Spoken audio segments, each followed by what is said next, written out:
The 49ers just restructured Javon Hargrave's contract to free up major cap space for 2024. According to overthecap.com, quote, Hargrave converted $7.675 million in salary to a bonus in 2024 to free up $6.14 million in cap room. His cap charge increased by $1.535 million in every future year.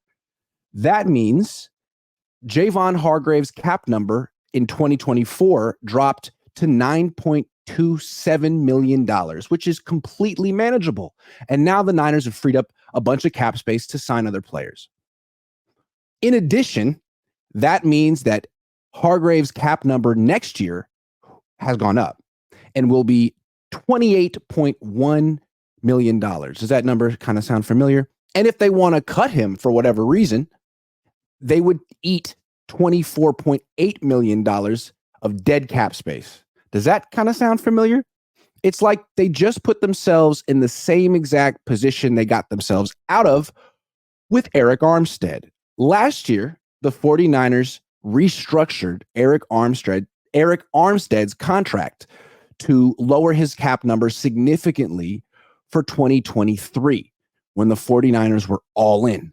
And it sounded like a great idea. In 2024, his cap number was $28 million, and it was way too much for him. And they asked him to take a pay cut, and he refused. Who's to say that won't happen next year with Javon Hargrave? He'll be 32. He isn't exactly lighting it up on the 49ers. And will they really want him to play on a $28.1 million cap number? They didn't want Armstead to. So it's interesting. Like, is this how the Niners do business? They restructure a player's contract. They ask him to, they understand the issue that you want cap space now and less cap space later. And then when later comes around, you go to the player and ask him to cut his salary. Is that even fair? So I don't know. Did the Niners learn their lesson with Eric Armstead? It appears they did not.